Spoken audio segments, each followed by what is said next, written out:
ప్రభునందు దేవుని బిడ్డలారా, ఈ యొక్క ఆదివారం కూడా ఫిబ్రవరి మాసములు దేవుడు మనకిచ్చిన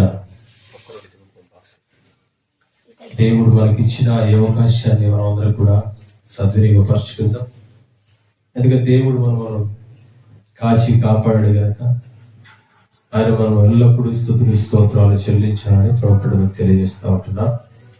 సమయంలో ఒక వాక్యాన్ని మనం నేర్చుకోబోతా ఉంటున్నాం. దేవుడు మనకిచ్చిన ఈ శ్రేష్టమైన సమయం కాబట్టి ఈ వాక్యాన్ని మీరు అర్థం చేసుకోవాలని, ఈ వాక్యాన్ని మీరు మనసులో పెట్టుకోవాలని మీకు తెలియజేస్తూ ఉంటున్నాం. సహాయం గురించి ఇది మనం మాట్లాడబోతా ఉంటున్నాం.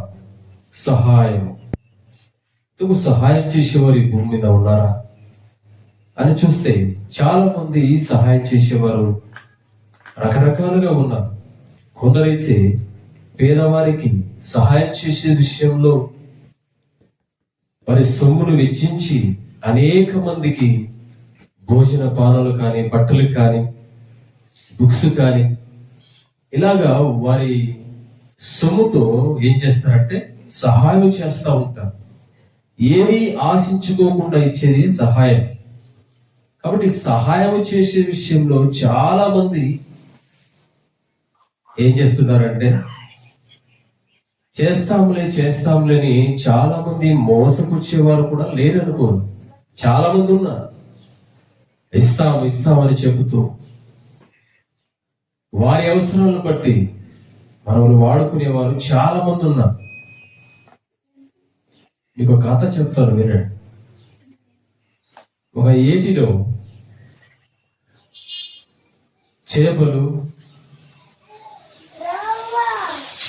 మరి ఎండ్రకాయలు ఇవన్నీ కూడా నివసించి ఒక సముద్రపు తీరాన ఇలాగ నివసిస్తున్నప్పుడు అక్కడికి ఒక కొంగ వచ్చింది. ఆ కొంగ వచ్చి వారితో స్నేహం చేయాలని అదేం చేసిందంటే ఒంటి కాలు మీద తపస్సు చేస్తూ ఉండేది. ఒంటి కాలు మీద తపస్సు చేస్తా ఉంది. ఆ టైంలో చేపలు, ఎండ్రకాయలు అన్ని వచ్చి ఆ కొంగ దగ్గరికి వచ్చి అడుగుతా ఉన్నాయి, ఏంటి కొంగ, నువ్వేంటి ఒంటి కాలు మీద ఇలా నిలుచున్నావే అని ఆ కొంగను అడిగినప్పుడు ఆ కొంగ ఏం చెప్పిందంటే, నేను మాంసాహారం తినకోకుండా ఆకుకూరలు తినాలని నేను ఈ దీక్షను చేస్తా ఉన్నాను అని చెప్పింది. ఎందుకంట మాంసాహారం తినకోకుండా శాకాహారాన్ని తినాలని దీక్ష చేస్తా ఉందట. అవి అనుకునే, అమ్మయ్య కొంగ వచ్చినా కానీ మనమేమి భయం లేదు, మనము తినదని చెబుతా ఉంది అదే, కాబట్టి మనకేమి భయం లేదని అవి కూడా అనుకున్నాయట. ఇలాగ కొన్ని దినాలు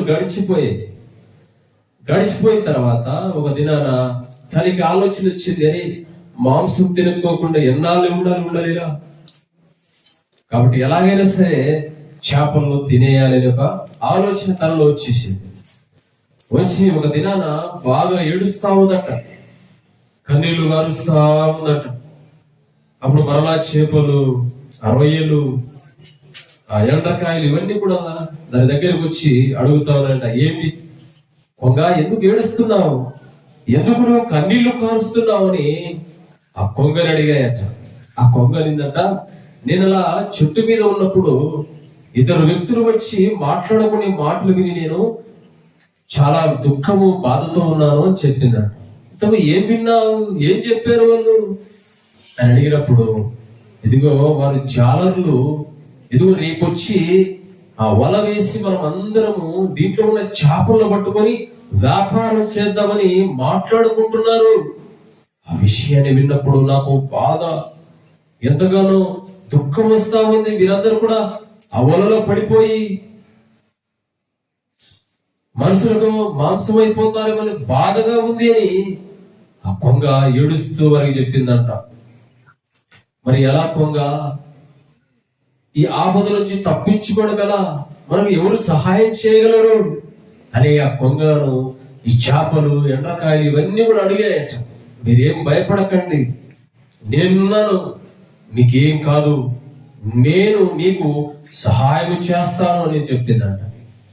ఇంతకు ఎలా చేస్తావు నువ్వు సహాయం అంటే, నేను ఇదిగో కొంచెం దూరంలో ఒక పెద్ద సరస్సు ఉంది, అక్కడ చాలా చేపలు ఉన్నాయి, నేను అక్కడ చూసి వచ్చాను, కాబట్టి మిమ్మల్ని అందరినీ కూడా అక్కడికి తీసుకెళ్తాను, భయపడకండి, నేను మీకు సహాయం చేస్తాను అని చెప్పాయట.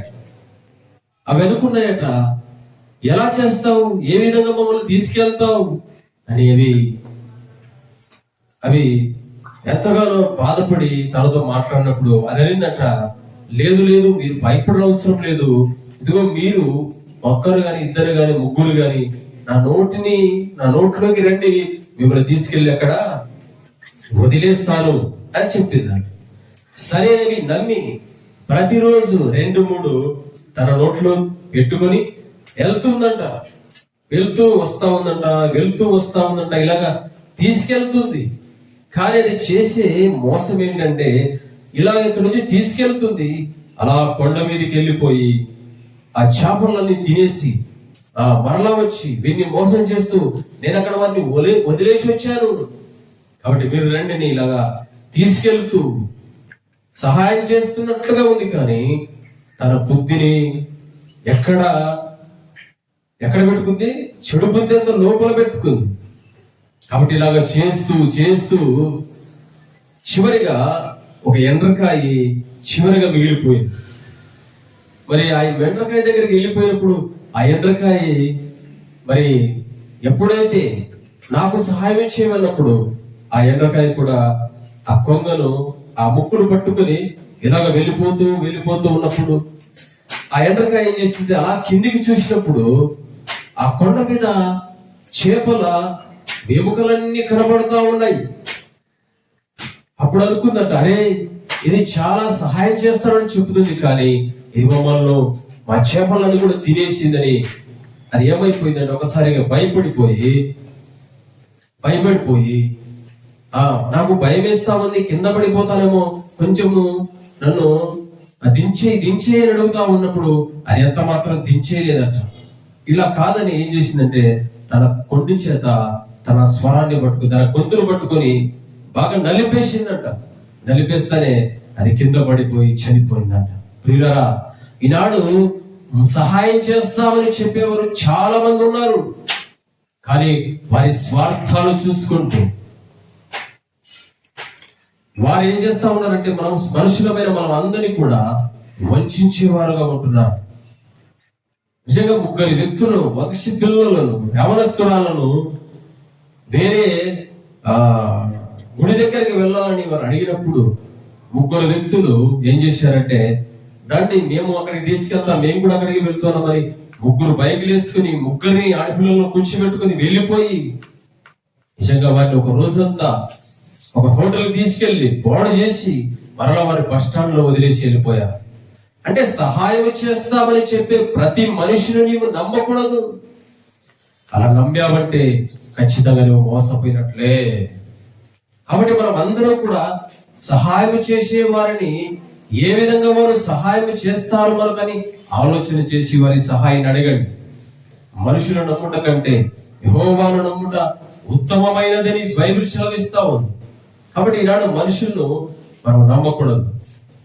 మనుషులు ఎలాంటి వారంటే ఆశ చూపించి వారి కోరికలు తీర్చుకునే వారుగా ఉంటున్నారు. కాబట్టి ఇక్కడ మనం నేర్చుకోవాల్సిన విషయం ఏంటంటే, సహాయం ఎక్కడి నుంచి వస్తుంది? మనకు కలిగిన బాధలు కానీ, మనకు కలిగిన దుఃఖము కానీ, మనలో ఏవైనా సరే మరి సహాయం చేసిన వారు ఎవరు? ఈ భూమి మీద ఎవరిని నమ్మాలో, ఎవరిని అడగాలో మరి అర్థము కాలేని పరిస్థితుల్లో ఉన్న మనకు ఒక చక్కటి వాక్యాన్ని కోరహు కుమారులు మనకు తెలియజేస్తా ఉంటున్నారు. ఒక వాక్యాన్ని మనం చదువుకుందాం. ఇక పరిశుద్ధ గ్రంథంలో ఏం చెప్పింది, ఎవరు సహాయం చేస్తారు? ఇంతవరకు చెప్పుకున్న ఆ కథలోని భావం ఏంటంటే, మనమందరం కూడా సహాయం చేస్తానని చెప్పిన వ్యక్తిని ఎంత మాత్రం మీరు నమ్మకండి. వారి హృదయంలో ఏదో దురుద్దేశం చేతనే నీకు సహాయం చేస్తానని వస్తాడు. కాబట్టి నేను వంచేవాడుగా ఉంటాను. కాబట్టి ఇక్కడ వాక్యాన్ని చదువుకుందాం. కీర్తనలు 46వ అధ్యాయం. కీర్తనలు 46వ అధ్యాయము. కోరహు కుమారుడు రచించిన కీర్తన 46వ అధ్యాయం మొదటి వచనాన్ని చదువుకుందాం. దేవుడు మనకు ఆశ్రయమును దుర్గమునై ఉన్నాడు.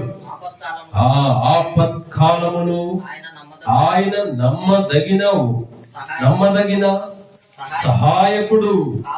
కావున భూమి మార్పునందును నడి సముద్రములో పర్వతములు మునిగినను వాటి జలములు ఘోషించుచు నురుగు కట్టినను ఆ పొంగునకు పర్వతములు కదిలను. మనము భయపడము. హల్లెలూయా. దేవునికి మహిమ కలుగును గాక. ఆమేన్. కోరహు కుమారుడు చెబుతున్న మాట మీరందరూ వినాలని ప్రభు పేట మీకు తెలియజేస్తా ఉంటున్నాం. సహాయం చేసేవాడు ఎవరు సహాయం చేస్తారంటే ఇదిగో వారు చెప్తున్న మాట, ఆపత్కాలములు, కష్టకాలములు. కోరహు కుమారుడు దేవుని వైపు చూశారు. ఆపత్కాలములు మమ్మల్ని ఆదుకునేవాడు ఎవరు అంటే దేవుడు చెప్తున్నాడు. దేవుడు మనల్ని ఆదుకునేవాడు. ఆయనే మనకు నమ్మదగిన వాడు.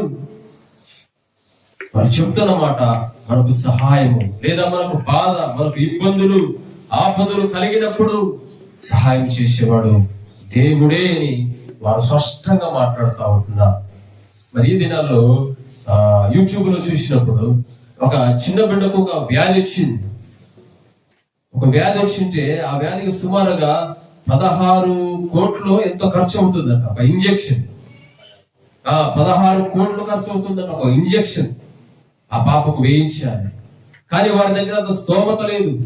అతడు ఏం చేశాడంటే యూట్యూబ్ లో పెట్టినప్పుడు ఇదిగో యూట్యూబ్ లో ఉన్న వారందరూ కూడా చూసి ఎలాగైనా సరే ఆ బిడ్డను బ్రతికించాలని చాలా మంది సహాయకర్తలుగా ఏం చేశారంటే ఆ యొక్క పోస్టర్ తీసుకుని బస్ స్టాండ్ లోను, వాట్సాప్ లోను, ఫేస్బుక్ లోను ఇలాగ అన్ని చోట్ల పెట్టేసి ఇదిగో బిడ్డకు సహాయం చేయండి, ఎంతైనా పర్వాలేదు, ఇదిగో ఫోన్ పే చేయండి లేదా మీ కానుకలు సమర్పించండి అని బస్ స్టాండ్ల దగ్గర, వ్యాపారాల దగ్గర, స్కూళ్ళ దగ్గర ప్రతి చోట వారు ఏం చేస్తున్నారంటే అది పట్టుకుని నిలబడినప్పుడు చాలా మంది కానుకలు వేస్తూ ఉంటున్నారు. చాలా మంది వారి గుర్తులు ఇప్పుతూ ఉన్నారు. చిన్న బిడ్డను ఎలాగైనా సరే బ్రతికించాలని చాలా మంది సహాయం చేస్తూ ఉంటున్నారు. నిజంగా దాదాపుగా ఒక్కొక్కరైతే మాకు 3 లక్షలు వచ్చింది, 2 లక్షలు వచ్చింది, అదంతా కూడా తీసుకెళ్లి వారి పేరెంట్స్ కి ఇచ్చి మీరు భయపడకండి, ఇంకా సాయం చేసేవారు ఉన్నారు లోకంలో అని చెప్పి వారందరూ కూడా వారి వంతుగా వారి ప్రయత్నం చేస్తూ ఉంటున్నారు. కాబట్టి దేవుని మీద ఆధారపడాలి. మనుషుల మీద ఆధారపడితే కాస్తో కోస్తో నీకు సాయం చేస్తారేమో, కానీ ముఖ్యముగా దేవుని మీద మనము మన హృదయాన్ని నింపాలి. ఇక్కడ కోరహు గారు అది చెప్తున్న మాట ఏంటంటే ఇదిగో సహాయకుడు ఎవరంటే కేవలము ఇదిగో దేవుడే మనకు సహాయం ఉంటున్నాడు. ఆపత్కాలములో ఇక్కడ చెప్తున్న మాట, ఆపత్కాలములో మనకి ఎవరంట? ఆయన నమ్మదగిన సహాయకుడు. కాబట్టి కరువు కష్టకాలములు నిన్ను ఎవరు ఆదుకునేవారు లేరేమో, కానీ దేవుడు అంటున్నాడు. కోరవారు చెప్తున్న మాట ఏంటంటే దేవుడే మనకు సహాయకుడు. ఆయనే మనకు అన్ని విధాలా తోడుగా ఉండేవాడు. మనుషులైతే స్వార్థ ప్రియులు, మనకు సహాయం చేసినట్లే ఉంటారు, కానీ మనం ఏం చేస్తారు? వంచేవారుగా ఉంటున్నారు. హైదరాబాద్ ప్రాంతంలో కొత్తగా ఒక కుటుంబము ఏదన్నా వ్యాపారం చేసుకోవాలని వెళ్ళారట. వెళ్ళినప్పుడు ఈ ఇంటికి అట్లా కొంచెం దూరంలో ఒక హోటల్ ఉండేదట. ఆ హోటల్ కు ఇవి ప్రతిరోజు టిఫిన్కి వెళ్ళేదట. టిఫిన్కి వెళ్ళినప్పుడు అతను అడిగారంట, ఏమమ్మా ఎక్కడి నుంచి వచ్చారు మీరు, కొత్తవారి అని చెప్పినప్పుడు ఆమె అన్ని కూడా చెప్పేసింది, అయ్యా మేము ఇట్లా బిడ్డల వివాహం చేసినప్పుడు అప్పుల పాలైపోయాం, మా పరిస్థితి బాగలేదు, ఏదన్నా వ్యాపారం కానీ ఏదైనా చేసుకున్నామని వచ్చాము భార్యాభర్తలమని, దాదాపుగా 50-60 వయసు వరకు అని చెప్పినప్పుడు అలాగని అతడు చిన్నిగా వారి గుట్టంతా తెలుసుకున్నాడు. గుట్టంతా తెలుసుకొని మీకు ఎలాగైనా సరే నేను సహాయం చేయిస్తాను, మీరు భయపడకండి, మీకు డబ్బు కావాలి కదా, అలాగే 1,00,000 రూపాయలు ఇప్పించు. ఈ రీతిగా వారి మధ్య ఫోన్లో సంభాషణ ఎక్కువైపోయి ఫోన్లు మాట్లాడుకోవడము, ఇదిగో వారు సాయం చేస్తారులే, వీరు సాయం చేస్తారని చెప్పడము, వీరు వ్యాపారం చేయండి అని చెప్పడం. ఈ రీతిగా ఆమె దగ్గర ఎప్పుడైతే 1,00,000 రూపాయలు ఇచ్చాడో ఇంకా ఆమె టార్గెట్ చేస్తా ఉంటున్నాడు, ఆమెను బెదిరిస్తా ఉన్నాడు. నీకు ఈ భర్త ఇవన్నీ చూపిస్తాను, నాతో మాట్లాడావు, నాతో హోటల్కి వచ్చావు, నాతో అక్కడికి వచ్చావు, ఇక్కడికి వచ్చావని భయపించి సహాయం చేసినట్లే ఉన్నాడు. ఆమె నుంచి ఏదో ఆశిస్తూ వచ్చాడు. ఆమె లొంగిపోయింది, చాలాసార్లు తప్పు చేసింది, కానీ ఇప్పుడు వాడు వదట్లేదు. వాడు నా వీడియోస్ ని మన దగ్గర పెట్టుకుని నన్ను ఇబ్బంది పెడతా ఉన్నాడు, నేనేం చేయాలని ఒక లాయర్ దగ్గరికి వెళ్ళి అడుగుతూ ఉంది. చూసారా, సహాయం చేస్తూనే వారు ఏం చేస్తున్నారో తెలుసా, నీ నుంచి ఏదో ఆశిస్తా ఉంటున్నాడు. కాబట్టి మనుషులమైన మనము దేవుని వైపు చూడకుండా మనుషుల వైపు చూస్తే వారు సహాయం చేస్తారు, కానీ నీ నుంచి ఏదో ఒకటి ఆశిస్తా ఉంటున్నారని నువ్వు గుర్తెరగా. కాబట్టి కోరహు కుమారులు అంటున్నారు, ఆపత్కాలములో నమ్మదగిన వాడు ఎవరంటే, సహాయం చేసేవాడు ఎవడు అంటే ఇక్కడ దేవుడు అని పరిశుద్ధ గ్రంథం మనకు సెలవిస్తా ఉంటుంది. కాబట్టి మీరు మనకి ఏదైనా ఆపద కలిగినప్పుడు మొదటిగా ఆయన అడగండి. ఆయన అడిగితే ఎవరో ఒకరి ద్వారా మనకు సహాయం చేసేవాడు దేవుడు ఉంటున్నాడు. కాబట్టి అలాగా మనము దేవుని సహాయం అడగాలని ప్రభువు మీకు తెలియజేస్తా ఉంటున్నారు. కాబట్టి మనుషులు స్నేహం కొన్ని దినాలు మారుతుంది, కానీ దేవుడు ఎప్పటికీ మారని వాడుగా ఉంటున్నాడు. అందుకే మనకు మొట్టమొదటిగా మనము దేవుడిని చూసినప్పుడు, దేవుడైతే మొదటిగా ఎవరు చేశాడు, ఆదాముని చేశాడు. ఆదాము చేసిన తర్వాత అతడు ఒంటరిగా ఉండుట దేవునికి ఇష్టం లేదు. కాబట్టి దేవుడు ఏం చేశాడు, ఒక స్త్రీని చేశాడు. ఆ స్త్రీని ఎలా చేశాడంట చూడండి ఒకసారి, ఆదికాండం 2వ అధ్యాయము 18 వచ్చిన ఒకసారి చదువుకుందాం. దేవుడైన యెహోవా నరుడు ఒంటరిగా ఉండుట మంచిది కాదు, వానికి సాటి అయిన సహాయమును వాని కొరకు చేయుదననుకొనెను. ఇక్కడ దేవుడు చేసింది మంచిదే.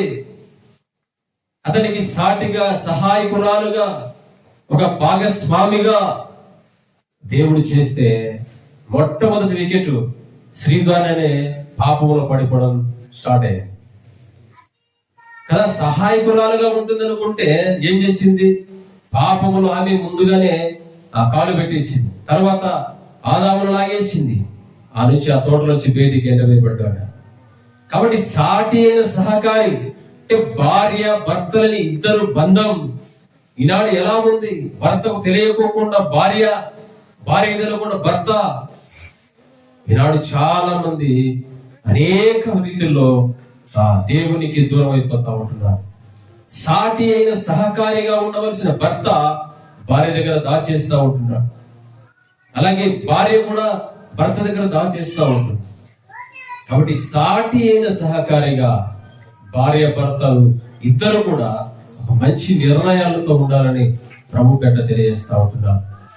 మీరు ఇతరుల మీద ఆశపడకండి, ఇతరుల దగ్గరికి మీరు వెళ్ళకండి. వెళ్తే మీరేమైపోతారు, కష్టాల పాలైపోతారు. ఈమె అప్పులు చేసింది, ఏం చేసింది, వేరే వ్యక్తికి చోటిచ్చింది, అతడు ఆసరాగా నిన్ను వాడుకుంటూ వచ్చాడు. అది భర్తకు చెప్పుకోలేక, పిల్లలకు చెప్పుకోలేక నలిగిపోయింది. కాబట్టి మీరిద్దరూ మంచి భార్య భర్తలకు దేవుడు సహకారులుగా ఇచ్చాడు. మీరిద్దరూ మీ భాషలు, సంభాషణలు మాట్లాడుకొని మీ ఏ పని చేసినా చక్కగా చేసుకునేవారుగా ఉండాలి తప్ప వ్యక్తిగతంగా ఎవరికి వారు పోతే గనక ప్రమాదంలో పడిపోతారు. కాబట్టి మనం చేయవలసింది ఏంటంటే, నీకు ఇచ్చిన భార్య గాని, నీకు ఇచ్చిన భర్తను గాని నువ్వు సాటి అయిన సహకారిగా ఉంటూ, భర్తకు మంచి మాటలు చెబుతూ, అలాగే భార్యకు విలువైన మాటలు చెప్పుకుంటూ, ఇద్దరు కూడా కుటుంబాన్ని పోషించుకునే విషయంలో, కుటుంబాన్ని నడిపించుకునే విషయంలో సాటి సహకారులుగా ఉండాలని ప్రభు పేట మీకు తెలియజేస్తా ఉంటున్నారు. హవ్వ మాదిరి పాపంలో పడిపోకుండా మీరు ఉండాలని ప్రభు పేట మీకు తెలియజేస్తా ఉంటున్నారు. అదే దావీదు గారు ఏమంటున్నారో ఒక వాక్యాన్ని చదువుకుందాం. దావీదు గారు ఏమంటున్నారో ఒక వాక్యాన్ని చదువుకుందాం. ఇక్కడ పూర్వ కుమారుడు అన్నారు, కష్టకాలములో సహాయం చేసేవాడు ఎవరు అంటే దేవుడు అని తెలియజేస్తూ వచ్చాడు. మరి ఇక్కడ మరి కీర్తనలు 121వ అధ్యాయము ఒక వాక్యాన్ని చదువుకుందాం. ఎలాగా దేవుణ్ణి దావీదు గారు ప్రార్థిస్తూ అడుగుతూ ఉంటున్నారో చూద్దాం. యాత్ర కీర్తనలో 121వ అధ్యాయం మొదటి వచనం చదువుకుందాం. కొండల తట్టు నా కన్నులు ఎత్తుచున్నాను, నాకు సహాయము ఎక్కడ నుండి వచ్చును? యెహోవా వలె నాకు సహాయము కలుగును. ఆయన భూమి ఆకాశములను సృజించిన వాడు. హల్లెలూయా, దేవునికి మహిమ కలుగును గాక. ఆమేన్. ప్రభునందు బిడ్డలారా, ఇదిగో నువ్వు ఇరుగు పొరుగు వైపు చూస్తున్నావేమో, వారు సహాయం చేస్తారులే, వీరు సహాయం చేస్తారులని నువ్వు ఆశపడుతున్నావేమో. జాగ్రత్త, నిన్ను మోసపరిచేవారుగా ఉంటున్నారు. నీ నుంచి ఏదో ఆశిస్తా ఉన్నారు, నీకు సహాయం చేసినట్లుగా ఉంటున్నారు, కానీ నీ నుంచి ఏదో వారు ఆశిస్తా ఉంటున్నారు. జాగ్రత్త. నువ్వు చూడవలసింది ఏంటంట, ఇక్కడ దావీదుకు వచ్చిన సహాయము ఇదిగో కొండల తట్టు ఆకాశము తట్టు దేవుని వైపు చూస్తుంటున్నాడు. ఎవరు సహాయం చేస్తారని ఈ భూమి మీద ఎవరిని అడగలేదు, దేవుని వైపే చూశాడు. యెహోవాయే నాకు సహాయం చేస్తాడని ఒక నిరీక్షణతో విశ్వాసముతో జీవించినట్టుగా మనం చూస్తూ ఉంటున్నాం. కాబట్టి మనం అందరికీ కష్టాలు వచ్చినప్పుడు, బాధలు వచ్చినప్పుడు, మనలో కలిమి లేనప్పుడు, ఏవైనా కానీ మనకు సంభవించినప్పుడు మొట్టమొదటిగా చేయాల్సింది ఏంటంటే దేవుని వైపు చూడు. ఆయనే సహాయం చేసేవాడుగా ఉంటున్నాడు.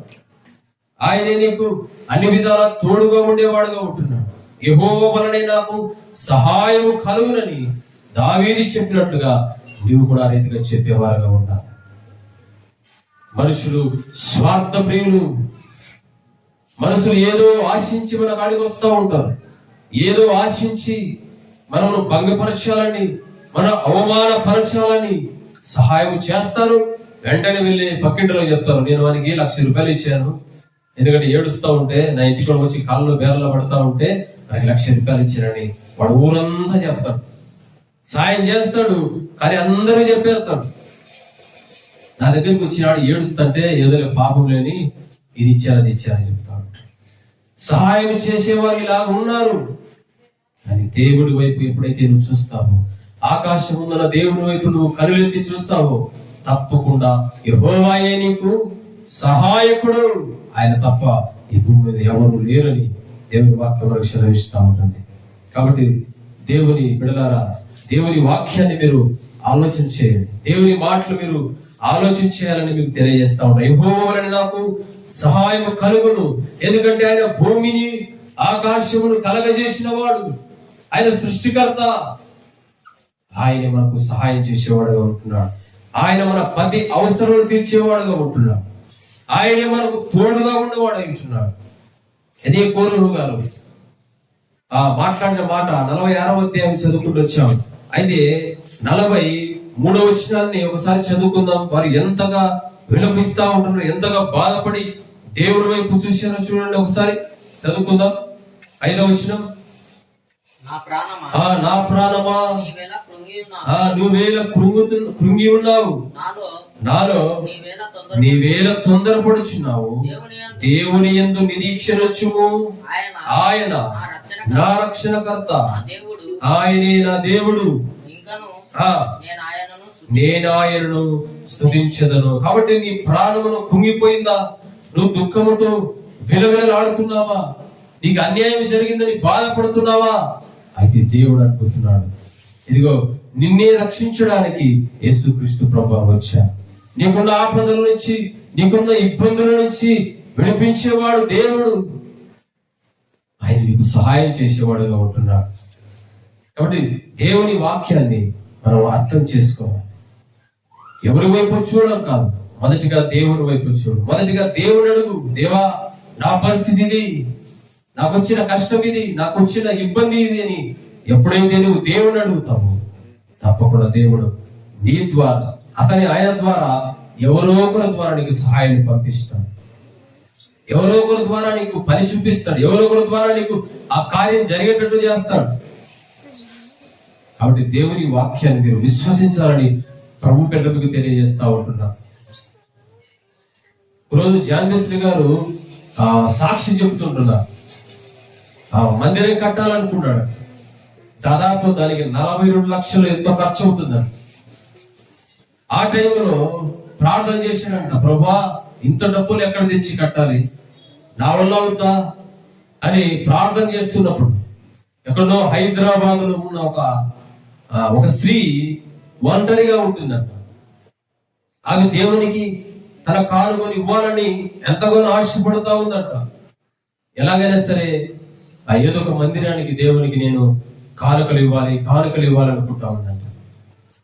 సరే ఏం చేసిందంటే ఒకరోజు తనకున్న బిల్డింగ్ అనగా తనకున్న నివాసం ఉన్న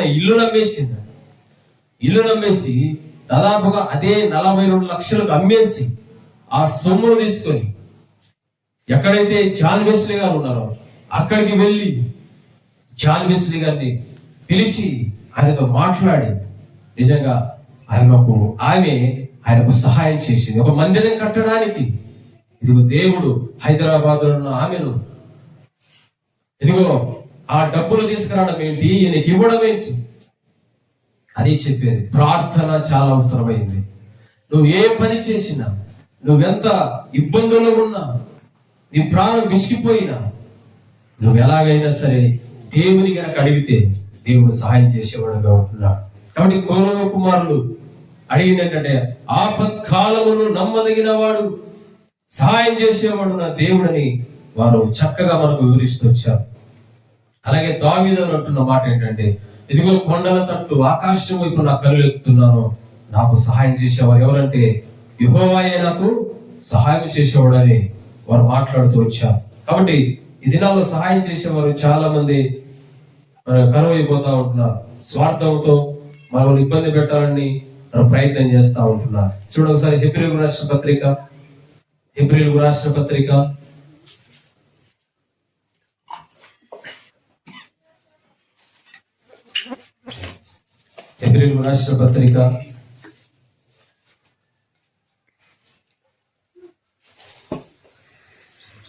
అధ్యాయము, హెబ్రీయులకు రాసిన పత్రిక 13వ అధ్యాయము 6వ వచనం ఒకసారి చదువుకుందాం. కాబట్టి ప్రభువు నాకు సహాయకుడు, నేను భయపడను, నరమాత్రుడు నాకేమి చెయ్యగలడు అని మంచి ధైర్యంతో చెప్పగలవారమై ఉన్నాము. హల్లెలూయా! ఎంత గొప్ప వాక్యం మనం సెలవిస్తూ ఉంటుంది.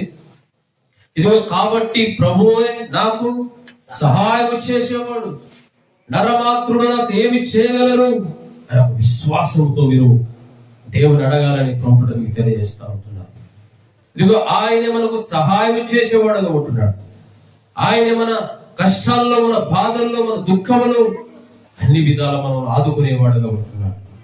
నీకు కలిగిన కష్టం, నీకు కలిగిన బాధ నిజంగా దేవుడే మనం ఆదుకునేవాడు. కాబట్టి దావీదు వలె, కోరహు కుమారుల వలె మనమందరూ కూడా ఆయన వైపు చూడాలి. ఆయనను ఎప్పుడైతే నువ్వు అడుగుతావో, ఎప్పుడైతే అడుగుతావో ఖచ్చితంగా దేవుడు మనకు ఎవరో ఒకరి ద్వారా సాయం చేస్తాడు. నువ్వు బంధువుల వైపు చూస్తున్నావేమో, నీ బంధువులు ఏమైనా చేస్తారని, నీ స్నేహితులు ఏమన్నా అడుగుతున్నావేమో, చేస్తారేమో, కానీ ఎవరు చేయరండి. అందరూ కూడా మనుషులు స్వార్థ ప్రియులు. మనకు ఇస్తూనే మన గుట్టు ఊరంతా చెప్పేస్తారు. సాయం చేసేవారుగా ఉంటారు, కానీ అనేక మందిని ఇబ్బంది పెట్టి, అనేక మందిని బాధలు పెట్టి ఈ భూమి మీద చాలా మంది వారు సంతోషం పొందుకుంటా ఉంటారు. ఇప్పుడు చూడండి, మరొకసారి యోహాను రాసిన సువార్త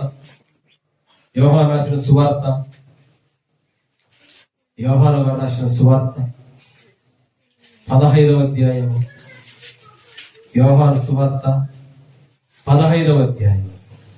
నిజంగా స్నేహితులు నమ్ముతున్నావేమో, ఇక్కడ వాక్యం మనకు సెలవిస్తూ ఉంటుంది.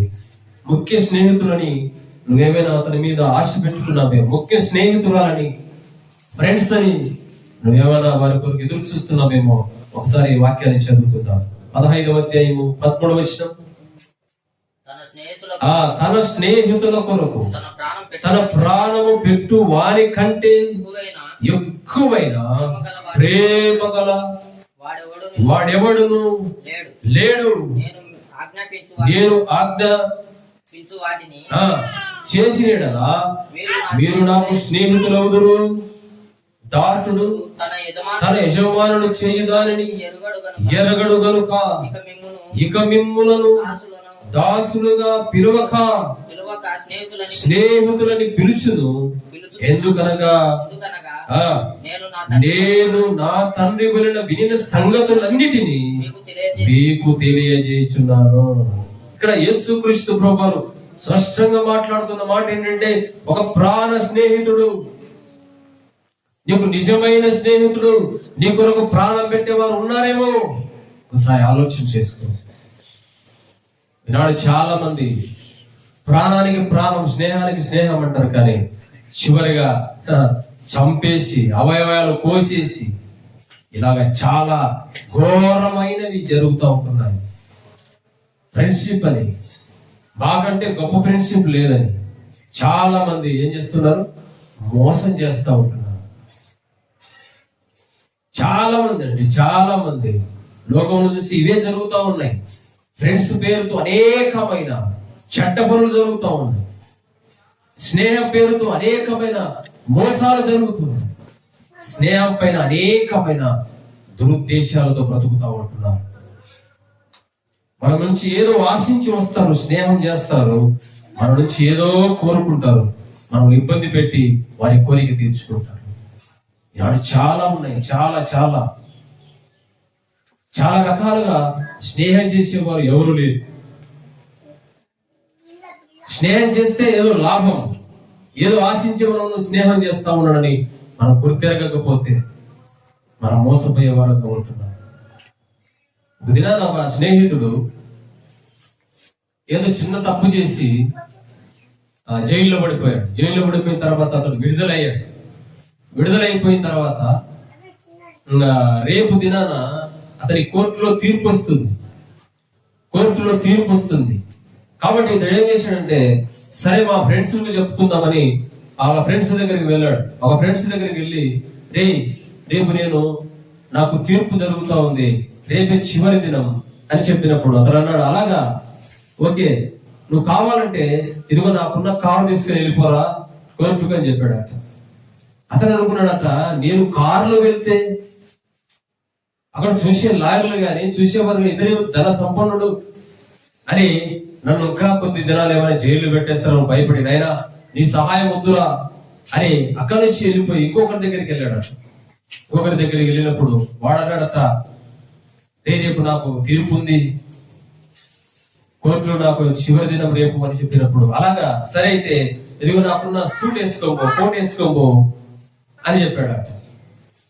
ఆయన సూట్ వేసుకుపోయి జడ్జి మీద నిలబడితే ఎలా ఉంటుంది, బాగుంటుందా, బాగుండదు, కాబట్టి నీ సూట్ వద్దు, నీ కోట్ వద్దు అని అక్కడి నుంచి వెళ్ళిపోయి మరో ఫ్రెండ్స్ దగ్గరికి వెళ్ళాడట. మరో ఫ్రెండ్స్ దగ్గరికి వెళ్ళి అతను చెప్తున్నాడట, ఇదిగో నాకు రేపు దినాన తీర్పు రాబోతుంది అని చెప్పినప్పుడు అతను అలాగా, మంచిదిరా, పదా, నీతో పాటు నేను కూడా వస్తాను, నీతో పాటు ఉంటాను, నీకు ధైర్యంగా ఉంటాను, నీకు తోడుగా ఉంటాను అని చెప్పాడట. అప్పుడు అనుకున్నాడట, నిజమైన స్నేహితుడు ఎవరంటే ఇతడే. కాబట్టి ఈనాడు చాలా మంది చేస్తాంలే, ఇస్తాంలే అని చెప్తారు, కానీ ఏ ఒక్కటి చేయరు. మన మీద ఆపదలో ఉన్నప్పుడు ఆదుకునేవారు కూడా లేరు, మనల్ని ఇబ్బంది పెట్టేవారుగా ఉంటున్నారు. చాలా మంది ఇదే లోకంలో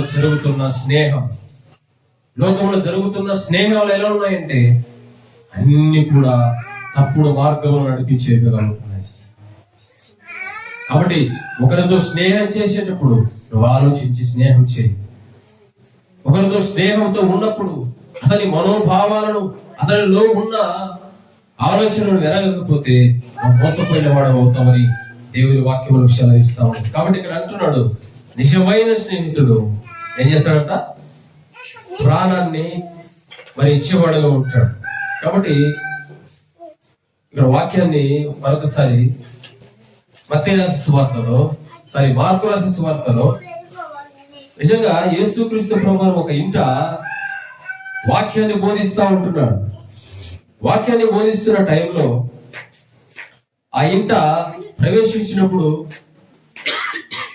ఎక్కడ కూడా స్థలం లేదు. మొత్తం ఇల్లంతా నిండిపోయి బయటంతా ఉన్నారు. ఒక నలుగురు ఫ్రెండ్స్ ఏం చేశారంటే, ఒక స్నేహితుడు కుష్ఠరోగంతో అలాగే నడవలేని పరిస్థితిలో ఉన్నాడు. ఆ వ్యక్తిని మంచం మీద తీసుకొని వచ్చారు. మంచం మీద తీసుకొని వచ్చినప్పుడు వారు పోవడానికి వీల్లేదు. కాబట్టి ఏం చేశారంటే, వారు నలుగురు స్నేహితులు ఆ మంచాన్ని తీసుకుని తీర్మానంగా ఆ కప్పు పైకి వెక్కి ఆ కప్పునంతా కూడా తీసి నిజంగా ఆ కప్పులో నుంచి ఆ మంచాన్ని అలాగే యేసు ప్రభువు ఎక్కడైతే ఉన్నారో అక్కడికి దించారు.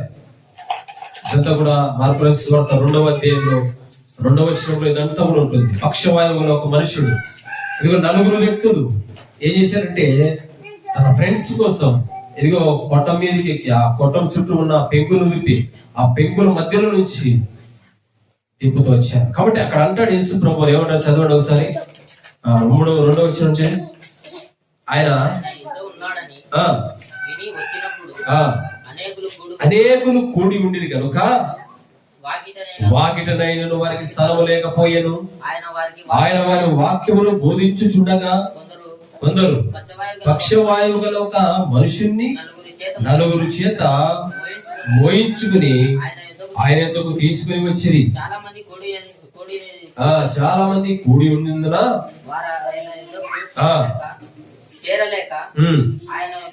ఆయన ఉన్న చోటికి పైగా ఇంటి కప్పు విప్పి సందు చేసి పక్షవాయువు గల వారిని పరుపుతోనే దింపిరి. యేసు వారి విశ్వాసములు చూసి, కుమారుడా ఈ పాపములు క్షమించబడని పక్షవాయువు గల వారితో చెప్పారు. ఇక్కడ చూడండి, విశ్వాసం ఎవరికి ఉంది? విశ్వాసం ఎవరికి ఉందంటే ఆ నలుగురికి ఉంది. ఎలాగైనా సరే యేసుక్రీస్తు దగ్గరికి తీసుకెళ్తే యేసుక్రీస్తు ప్రభువారు ఖచ్చితంగా స్వస్థపరుస్తాడనే ఒక విశ్వాసంతో రేపు చాలా మంది ఉన్నారు. రేపు వద్దాం పాని ఆ మనసుని తీసుకుని ఇంటికి వెళ్ళిపోలేదు. వారి విశ్వాసం చూడండి. ఈ ఫ్రెండ్స్ ఎలాగైనా సరే వీడు ఎలాగైనా ఈ పక్షవాయువు ఉన్నవాడు బాగుపడాలని ఇదిగో పెంకులు పైన ఇంటి పైకెక్కి కప్పు విప్పి ఆ కప్పులో నుంచి అలాగే పరుపు మీద యేసు దగ్గరికి వచ్చినప్పుడు యేసు ప్రభువు అంటారు, ఇదిగో వారి విశ్వాసాన్ని చూశాడు. కాబట్టి స్నేహితులు అంటే మేలు కోరేవారుగా ఉండాలి, కానీ కీడు కోరేవారుగా ఉండకూడదు. నిజమైన స్నేహితుడు ఎలా ఉండాలంటే మేలు కోరేవాడుగా ఉండాలి, కానీ కీడు కోరేవాడుగా ఉండకూడదు. అలాగే యోబు గ్రంథంలో యోబు స్నేహితుల గురించి చూస్తూ వచ్చాం. యోబు గ్రంథం 2వ అధ్యాయంలో యోబుకు కూడా స్నేహితులు ఉన్నారు. నిజంగా వారు కూడా యోబు కలిగిన బాధల్లో వారు కూడా పాలు పంపులు పొందారు. నిజంగా వారు కూడా యోబుకు ఏ విధంగా మరి తోడుగా ఉన్నారో చదువుకుందాం ఒకసారి. యోబు గ్రంథం 2వ అధ్యాయము, యోబు గ్రంథం 2వ అధ్యాయం 11-12 వరకు చదువుకుందాం. ఎలిఫాజు, యెషూరుడైన బిల్దాదు, జోఫరు అను యోబు ముగ్గురు స్నేహితులు అతనికి సంభవించిన ఆపదలన్నిటిని గురించి వినిన వారై అతనితో కలిసి దుఃఖించుటకును అతనిని ఓదార్చుటకును పోవాలని ఆలోచించుకుని తమ తమ స్థలములను విడిచి వచ్చిరి. వారు వచ్చి దూరముగా నిలబడి కనులెత్తి చూచినప్పుడు అతని పోల్చలేక తమ వస్త్రములను చింపుకొని ఆకాశము తట్టు తలల మీద ధూళి చల్లుకొని ఎలుగెత్తి ఏడ్చిరి. అతని బాధ అత్యధికముగా నుండెను అని గ్రహించి ఎవరును అతనితో ఒక్క మాటనైనను పలకక రేయింబవళ్ళు 7 దినములు అతనితో కూడా నేలన కూర్చుండిరి. చూసారా, యోబు స్నేహితులు ముగ్గురు కూడా ఇదిగో యోబుకు వచ్చిన రోగాన్ని బట్టి, యోబుకు వచ్చిన దుఃఖాన్ని బట్టి ఇదిగో వారు చూసి వెంటనే ఎలాగ బాధపడిపోతున్నారు, ఎలా ఏడుస్తున్నారు, ఎలాగా దుఃఖపడుతున్నారో చూడండి. ముగ్గురు కూడా 7 దినాలు యోబు దగ్గర అలా యోబు కూర్చున్నాడు, వీరిలా కూర్చున్నారు, ఏమి మాట్లాడుకోకుండా మౌనముగా అతనితో దగ్గర ఉంటూ వచ్చారు. వీళ్ళరా, స్నేహితులంటే ఎలాంటి వారో. స్నేహితులంటే మనం మంచి మేలు కోరేవారుగా ఉంటున్నారా, కీడు చేసేవారుగా ఉంటున్నారు. మనతో కలిసి తిరుగుతూ ఉంటాడు, అలాగెళ్ళి మళ్ళా మన గురించి చెడు మాటలు చెప్తా ఉంటాడు. ఇలాంటి స్నేహితులను మీరు నమ్మకండి, ఇలాంటి స్నేహితులను మీరు ఎంత మాత్రం విశ్వసించకండి. ఇదిగో నిజమైన స్నేహితుడు మన కొరకు ప్రాణం పెట్టాడు, ఆయన యేసు క్రీస్తు ప్రభువు. నిజంగా ఆయన నమ్ముకో, ఆయన దగ్గర విశ్వసిస్తే నీకు ఏ సహాయం కావాలన్నా, ఏది కావాలన్నా ఆయన తప్పకుండా నీకు సహాయం చేసేవాడుగా ఉంటున్నాడు. దావీదు వలె, కోరేవు కుమారుల వలె మీరందరూ నీకు కలిగిన ఇబ్బందులు, నీకు కలిగిన బాధల్లో, నీకు ఏ సమస్య అయినా సరే ఆయన వైపు చూస్తే ఆయన నిన్ను ఆపత్కాలములో ఆదుకునేవాడుగా ఉండడని దేవుని వాక్యమును సెలవిస్తూ ఉంటుంది. ఆయనే నిజమైన రక్షకుడుగా మనకు బైబిల్ గ్రంథం మనకు సెలవిస్తూ ఉంటుంది. అందుకే సామెతల గ్రంథములో మన స్నేహితుని గురించి ఒక వాక్యాన్ని ఇక్కడ రాయిస్తూ వచ్చింది. చూడండి, సామెతల గ్రంథం 17 చదువుకుందాం ఒకసారి. 17వ అధ్యాయం 17వ వచనం. నిజమైన స్నేహితుడు విడువక ప్రేమించును, దుర్గతితో అట్టివాడు సహోదరుడుగా నుండును. నిజమైన స్నేహితుడు ఏం చేస్తాడు? విడువక ప్రేమిస్తాడు. కష్టాల్లో బాధల్లో ఉన్నప్పుడు ఫ్రెండ్స్ అండగా తోడుగా ఉండి వారికి ధైర్యం చెప్పి, ఫెయిల్ అయిపోతే రే బాధపడకురా, డబ్బులు లేకపోతే బాధపడకురా, ఇలా చెప్పి నిజమైన స్నేహితుడు విడువక స్నేహం చేసేవాడుగా ఉంటాడు. కాబట్టి ఈనాడు నిజాయితీ కలిగి నిజమైన స్నేహితుడు భూతద్దం పెట్టి ఎదిగిన భూలోకంలో కనిపించాడు. అందరూ స్వార్థ ప్రియులే, అందరూ మోసము చేసేవారే. ఎవరిని నమ్మాలో ఎవరిని నమ్మకూడదో ఈ భూమి మీద ఎవరిని కూడా మన వారి భావం అని హృదయంలో ఏముందో తెలియదు. కాబట్టి యేసు క్రీస్తు అనే రక్షకుడు ఉన్నాడు, ఆయన మన కొరకు ప్రాణం పెట్టాడు. ఆయన నమ్ముకుంటే, ఆయన దగ్గర విశ్వసిస్తే తప్పకుండా ఆయన నిన్ను కాపాడేవాడుగా ఉంటున్నాడు, నిన్ను ఆదరించేవాడుగా ఉంటున్నాడు. చూడండి, ఆయన ఎక్కడ ఉన్నాడట, ఆయన మనకి ఏం చేస్తాడో ఒకసారి యోహాను రాసిన మొదటి పత్రిక, ఆయన ఎక్కడ ఉన్నాడు, ఆయన మనకు చనిపోయి వెళ్ళిపోయాడు కదా, మరి ఆయన ఎలా సహాయం చేస్తాడో మనకు నేను అనుకుంటున్నావేమో. ఆయన చేసే సహాయం ఎలా ఉందో చూడొకసారి. ఆయన ఏ విధంగా సహాయం చేస్తాడో, ఎక్కడ ఉన్నాడు, ఆయన ఏ విధంగా సహాయం చేస్తాడో ఒకసారి చదువుకుందాం. మొదటి యోహాను రాసిన మొదటి పత్రిక 2వ అధ్యాయము మొదటి నుంచి చదువుకుందాం. నా చిన్న పిల్లలారా, మీరు పాపము చేయకుండా ఈ సంగతులను మీకు రాయించున్నాను. ఎవడైనను పాపము చేసిన యెడల నీతిమంతుడైన యేసు క్రీస్తును ఉత్తరవాది తండ్రి యొద్ద ఉన్నాడు.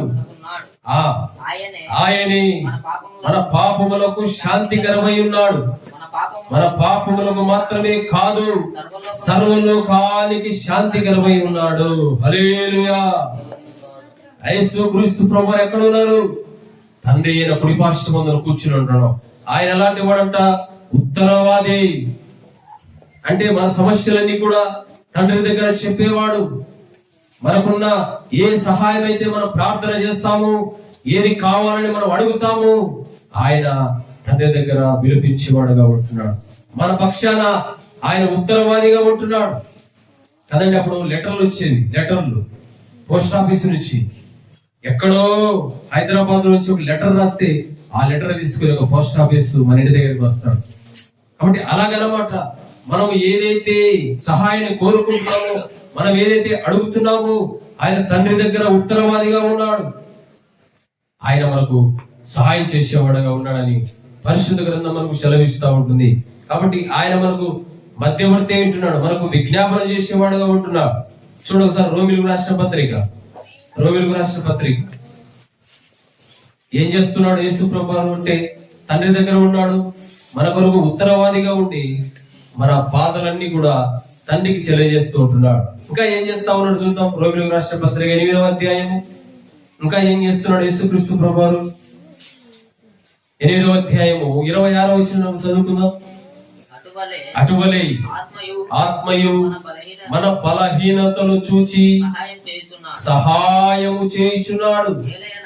ఏలయనగా మనం యుక్తముగా ఎలాగో ప్రార్థన చెయ్యవలెనో మనకు తెలియదు గాని ఉచ్చరింప శక్యము కాని మూలుగులతో ఆ ఆత్మ తానే మన పక్షముగా విజ్ఞాపన చేయుచున్నాడు. హల్లెలూయా. మన బలహీనతలు, నువ్వు ఎప్పుడైనా కృంగిపోయినప్పుడు, నువ్వు ఎప్పుడైనా బాధపడినప్పుడు నీకు ఎలాంటి వాడు ఉన్నాడు? యేసు ప్రభువు సహాయకుడుగా ఉన్నాడు.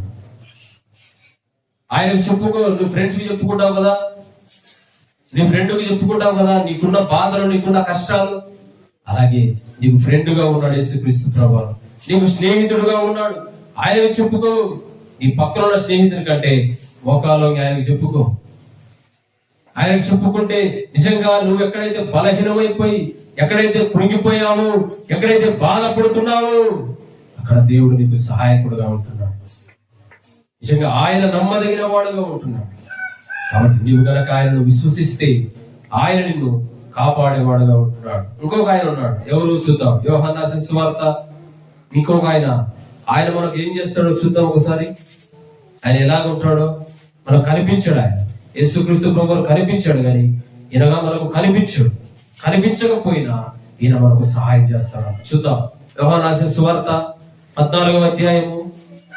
యోహాను సువార్త 14వ అధ్యాయం 16వ వచనం ఒకసారి చదువుకుందాం.